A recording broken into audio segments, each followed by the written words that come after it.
سلام دوستو، آپ دیکھ رہے ہیں ہندوستانی میڈیا. میں آپ کے ساتھ شاہد کامران. آج کی خاص پیشکش میں ہمارا مدعا ہے امارت شریعہ پھلواری شریف پٹنہ بہار اڑیسہ و جھارکھنڈ. ہاں، حق بولنا اگر بغاوت ہے تو سمجھے کہ میں باغی ہوں. امارت شریعہ میں 8ویں امیر شریعت کے انتخاب کو لے کر سوشل میڈیا پر بیان بازی کا سلسلہ جاری ہے. اسی سے متعلق کچھ سوالات ہم پوچھتے ہیں ان علماء کرام سے. آپ بھی اپنا مشورہ دے سکتے ہیں. ہندوستانی میڈیا آپ کی آواز دور دور تک پہنچانے کا کام کرے گی. آئیے سب سے پہلے ملتے ہیں ہم مولانا حسنین قاسمی صاحب سے. حسنین صاحب، آپ کا ہندوستانی میڈیا میں استقبال ہے. حسنین صاحب، سب سے پہلے آپ اپنے بارے میں اپنا تعارف کرائیں. شکریہ کہ آپ نے یہ مجھے موقع دیا. میں مفتی محمد حسنین قاسمی، بانی و ناظم جامعہ عائشہ صدیقہ و ادارہ دارالقرآن نورچک بستی مدھوبنی. حضرت، آپ یہ بتائیں کہ آپ کی رائے میں امارت شریعہ بہار و اڑیسہ جھارکھنڈ شرعی ادارہ ہے یا پھر سیاسی ادارہ ہے؟ امارت شریعہ بہار اڑیسہ جھارکھنڈ ایک خالص شرعی ادارہ ہے اور مذہبی ادارہ ہے. یہاں سارے کام شرعی اعتبار سے انجام پاتے ہیں. ایک امیر شریعت کی ماتحتی میں سارے امور انجام دیے جاتے ہیں. یہ کوئی سیاسی ادارہ نہیں بلکہ ایک خالص مذہبی اور شرعی ادارہ ہے. جی، تو آپ یہ بتائیں کہ امیر کے انتخاب میں کن باتوں کا خیال رکھنا ضروری ہے؟ امیر شریعت کے انتخاب میں ان باتوں کو ملحوظ رکھنا چاہیے جو ہمارے بانیان امارت شریعہ نے اس کے لیے اوصاف متعین کیے ہیں اور شرائط متعین کیے ہیں. حضرت مولانا ابوالمحاسن محمد سجاد صاحب رحمۃ اللہ علیہ نے امیر شریعت کے اوصاف میں جن باتوں کا لحاظ رکھا ہے، ضرورت ہے کہ ہمیشہ جب بھی امیر شریعت کا انتخاب ہو ان باتوں کا لحاظ رکھنا چاہیے. مثلا امیر شریعت ایسا ہو جو عالم ہو، باعمل ہو، صاحب رائے ہو اور ان کی رائے کو عوام کے درمیان و علماء کے درمیان ترجیح دی جاتی ہو، اور وہ ایسی شخصیت ہو جو نہ یہ کہ صرف صوبہ بہار اور ہندوستان بلکہ عالمی سطح پر ان کی ایک شہرت ہو، ان کے جاننے والے لوگ ہوں. اور اس طریقے کے ایسے مسائل جب پیش آئیں جو امت کے اوپر مختلف حالات پیش آتے ہیں، مسائل پیش آتے ہیں حکومتی سطح پر، سیاسی اعتبار سے، تو امیر شریعت اس شخصیت کا حامل ہو، اس صلاحیت کا حامل ہو کہ وہ ان کے جواب دینے کی صلاحیت رکھتا ہو، ان کے لیے دفاعی پوزیشن میں بھی ہو اور اقدامی صلاحیت بھی رکھتا ہو. تو ان اوصاف کے حامل امیر شریعت کا انتخاب کرنا چاہیے اور ان باتوں کا لحاظ رکھنا چاہیے. قاسمی صاحب، آپ یہ بتائیے کہ بہار، اڑیسہ، جھارکھنڈ میں بہت سارے علماء ہیں. کیا ان کی رائے کا احترام نہیں کیا جانا چاہیے اس معاملے میں؟ یقیناً ابھی جو حالات پیدا ہوئے ہیں وہ انہی وجہ سے ہوئے ہیں کہ علماء اور مشائخ کی رائے کو یعنی ترجیح نہیں دی جا رہی ہے. ذمہ داران امارت شریعہ کو چاہیے کہ ہندوستان کے اندر خاص طور سے صوبہ بہار میں بہت سارے اکابر علماء ہیں، مشائخ ہیں، دانشور حضرات ہیں. ان کی رائے لینی چاہیے اور وہ جو رائے دے رہے ہیں اس پر عمل کرنا چاہیے، اور ان کی رائے کو ترجیح دیتے ہوئے ایسے حالات پیدا کرنا چاہیے کہ اختلاف کی شکل پیدا نہ ہو. کیونکہ امارت شریعہ نے ہمیشہ اتحاد و اتفاق کا پیغام دیا ہے، اجتماعیت کا پیغام دیا ہے. تو ایسی صورتحال میں بھی یعنی ایسے حالات اور ایسے طریقہ کار کو اختیار کرنا چاہیے جو سب کے لیے قابل قبول ہو اور سب اس کو پسند کرتا ہو. خاص طور سے جہاں یہ دفتر واقع ہے امارت شریعہ، وہاں جو علاقائی پٹنہ کے اندر جو علماء ہیں، ائمہ مساجد ہیں، ان کی رائے معلوم کرنی چاہیے اور ان کی رائے کو اہمیت دینا چاہیے اور اس اعتبار سے لائے عمل اور پالیسی تیار کرنی چاہیے. قاسمی صاحب، ایک آخری سوال آپ سے کرنا ہے. سوشل میڈیا پر ان دنوں امارت کا چرچا بہت زور و شور سے چل رہا ہے.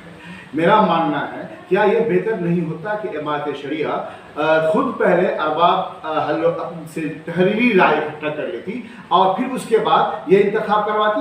آپ کا کیا کہنا ہے؟ یقیناً رائے معلوم کرنی چاہیے، اور اس سلسلے میں جو ابھی امیر شریعت کے انتخاب کا طریقہ اختیار کیا گیا ہے، ایسا لگتا ہے کہ بہت جلد بازی میں یہ فیصلہ لیا گیا ہے. اور یقیناً ارباب حل و عقد کے لیے بڑی پریشانیاں ہیں کہ وہ ان حالات میں اپنے حق کا استعمال کس انداز میں کرے، کیونکہ اس طرح کی شرائط اور اس طرح کے دستور بنائے گئے ہیں مشن انتخاب میں کہ آدمی سوچنے پر مجبور ہے کہ اس طرح کا پہلے نہ کبھی ہوا اور نہ اس طرح کا شرعی اعتبار سے کوئی ایسی شکل ہے کہ جو اس طریقے پر امیر شریعت کا انتخاب ہو۔ امیر شریعت ایک بہت ہی اہمیت کا حامل عہدہ ہے، اور اس کے لیے ایسا طریقہ اختیار کرنا کہ وہ 151 افراد اس کی تائید کریں اور اس کے لیے جو ہے وہ نامنیشن کریں، اور پھر اس انداز میں الیکشن ہونا، یہ اہمیت اور مقام کو گھٹاتا ہے۔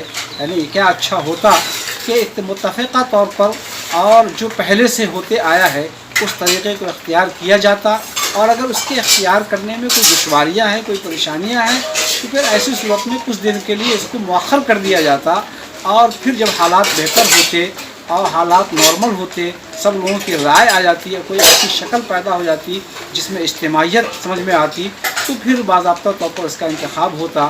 جب تک کے لیے نائب امیر شریعت اپنے کام کو انجام دے رہے ہیں، دیتے رہتے، یہ زیادہ اچھی شکل تھی کہ متفقہ طور پر ایک کام عمل میں آتا۔ ابھی دشواریاں یہ ہو رہی ہے کہ ایک طرف تو امارت شریعت کے ذمہ داران نے یہ طریقہ اختیار کیا ہے، دستور بنایا ہے امیر شریعت کے انتخاب کا، دوسری طرف امارت شریعت کے صدر مفتی کا فتویٰ بھی آیا ہے۔ تو اب کس کو آدمی صحیح کہے، فتویٰ کو صحیح کہے کہ جو طریقہ بنایا گیا اس کو صحیح کہے؟ تو عجیب کشمکش کے حالات ہیں، شش و پلی میں لوگ مبتلا ہیں کہ ان حالات میں کس پر عمل کیا جائے، فتوی پر عمل کیا جائے یا امارت شریعت کے ذمہ داران نے جو طریقہ انتخاب متعین کیا اس پر عمل کیا جائے؟ تو یہ ایک عجیب صورتحال ہے۔ بہتر یہی ہوتا کہ جو فتویٰ آیا ہے اس کی روشنی میں یعنی کوئی ایسی شکل نکالی جائے جو ہر اعتبار سے قابل قبول ہو اور شریعت کی روشنی میں یہ ہو تاکہ وہ شرعی امیر کہلائیں۔ تو بہرحال میری ذاتی رائے تو یہی ہے کہ کچھ دن کے لیے اس انتخاب کو مؤخر کر دیا جائے اور پھر ایک بہتر عمدہ طریقہ شریعت کی روشنی میں جو ہو اس کو اختیار کیا جائے۔ بہت خوب، بہت بہت شکریہ آپ کا حسنین صاحب۔ مولانا جمیل احمد قاسمی صاحب، آپ کا ہندوستانی میڈیا میں استقبال ہے۔ قاسمی صاحب، آپ کی رائے میں امارت شریعہ بہار و اڑیسہ شرعی ادارہ ہے یا سیاسی ادارہ ہے؟ آپ بتائیں۔ امارت شریعہ خالص مذہبی دینی ملی ادارہ ہے جس کا قیام ہندوستانی مسلمانوں کے مذہبی و شرعی امور کو نافذ کرنے کے لیے قائم کیا گیا تھا۔ قاسمی صاحب، امیر کے انتخاب میں کن باتوں کا خیال رکھنا ضروری ہے؟ امیر شریعت کے انتخاب میں امارت کے دستور کا خیال رکھا جانا چاہیے جو اسلامی خطوط اور منہج نبوہ پر تیار کیا گیا ہے۔ میں نہیں سمجھتا ہوں کہ اگر دستور پر عمل کیا جائے تو کسی طرح کا کوئی تنازع پیدا ہو سکتا ہے۔ آپ یہ بتائیں کہ بہار، اڑیسہ، جھارکھنڈ میں بہت سارے علماء کرام ہیں، کیا ان کی رائے کا احترام نہیں کرنا چاہیے؟ ضرور ان کی رائے لی جانی چاہیے۔ امیر شریعت کا انتخاب ارباب حل و عقد کے ذریعے کیا جاتا ہے۔ ارباب حل و عقد کو چاہیے کہ بہار، اڑیسہ، جھارکھنڈ کے جو علماء ہیں، ائمہ ہیں، دانشوران ہیں، ان کی آراء کا خیال رکھیں اور ان کے جذبات اور پھر اس کے بعد جو ہے ان کی توقعات کا پورا خیال رکھیں۔ قاسمی صاحب، اپنے بارے میں آپ بتائیں، اپنا تعارف دیں آپ۔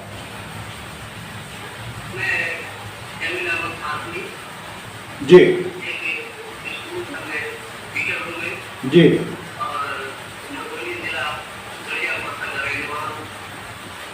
جی، بہت بہت شکریہ قاسمی صاحب۔ اب میں جمیل احمد قاسمی مدھوبنی میں ہی ایک گورنمنٹ اسکول میں استاد ہوں۔ میرا مختصر تعارف یہی ہے۔ آپ اپنا تعارف دیں۔ میرا نام فضل علی عرف راؤ ہے، سیکریٹری مدرسہ احمدیہ مومن ٹولہ مدھوبنی۔ ہیرا بابو، آپ کی رائے میں امارت شریعہ بہار و اڑیسہ شرعی ادارہ ہے یا سیاسی ادارہ ہے؟ امارت شریعہ از ابتدا شرعی ادارہ۔